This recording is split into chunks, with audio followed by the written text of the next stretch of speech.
Emmanuel Macron's Africa reset is a progressive and smart move.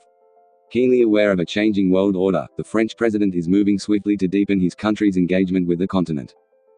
The Élysée Palace, the secretariat of the French president, is on the move in Africa as policies that lasted a lifetime, including a controversial francophone currency union, are being ripped up. Senior policymakers recognize an urgent need for a shake-up in the country's foreign policy that maintains a direct role in the continent's affairs. This urgent overhaul applies to regions where Paris had a historical role, as well as to those where it did not.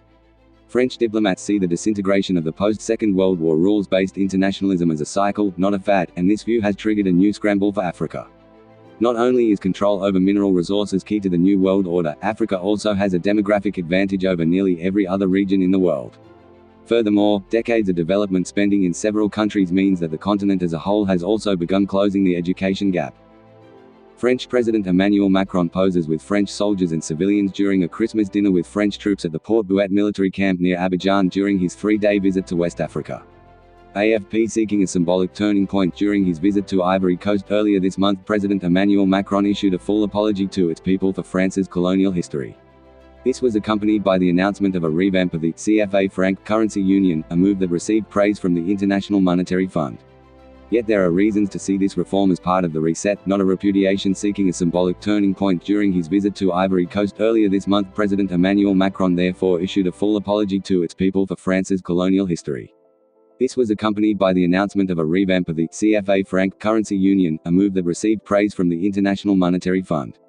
Known as Colonies Françaises d'Afrique, or French colonies in Africa, the CFA franc was established in 1945. But it has ever since been perceived as a controversial currency due to its control by France.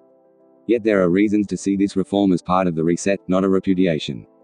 After all, the new currency is named ECO, which sounds suspiciously akin to the AQ, the forerunner of the euro. The steps towards monetary integration in Europe are indeed a model for the West African states, and evidently, a new iteration of French sway is molding the future. Mr. Macron's announcement cannot alter the fact that West Africa, where the CFA was the currency in 8 nations, is the fulcrum of French commitment to Africa. What he wants is to see this region as a base for French involvement across the continent. The recent history of French military deployment to prevent the overrun and capture of the Malian state by Islamist extremists has demanded changes in the traditional French approach. Tackling the big issues of terrorism, extremism, climate change and migration has become as important as preserving ties to its former colonies. France has been frustrated by the failure of European nations to join it in confronting the aforementioned issues faced by the Sahel, a region that stretches across northern Africa between the Atlantic Ocean and the Red Sea. The presidents of states such as Chad and Niger also complain bitterly about the lack of support to shore up their struggling governments. Regular terror attacks plague states such as Burkina Faso, which has little history of communal violence.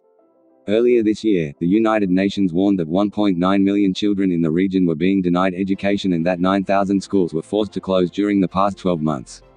France remains a conduit and an ally as they make these pleas. Mr. Macron is aware that these countries have nowhere else to turn. The Sahel continues to face encroachment by violent groups that test the durability of the French-led force that seeks to bring stability to the region. Without France, it would have been engulfed long ago. For many in the area, it sends a terrible signal that other nations have not committed in the same way as France. Just last week, the US performed an abrupt U-turn when its Department of Defense said that it hoped to announce the drawdown and eventual closure of its largest military facility in West Africa. It would also end support for the French Sahel mission, known as Operation Barkhane.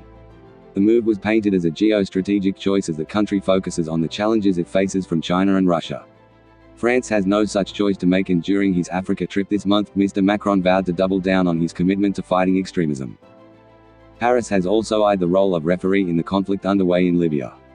On the northern coast of Africa lies perhaps the most immediate challenge for France and Europe on the whole.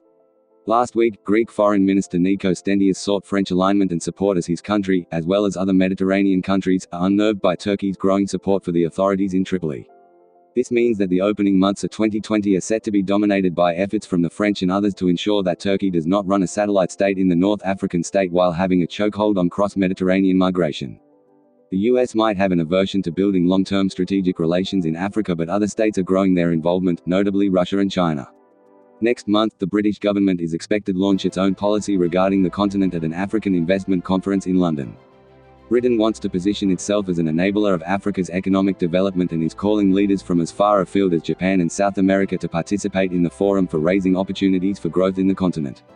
Meanwhile, the issue of conflict resolution continues in Central and East Africa.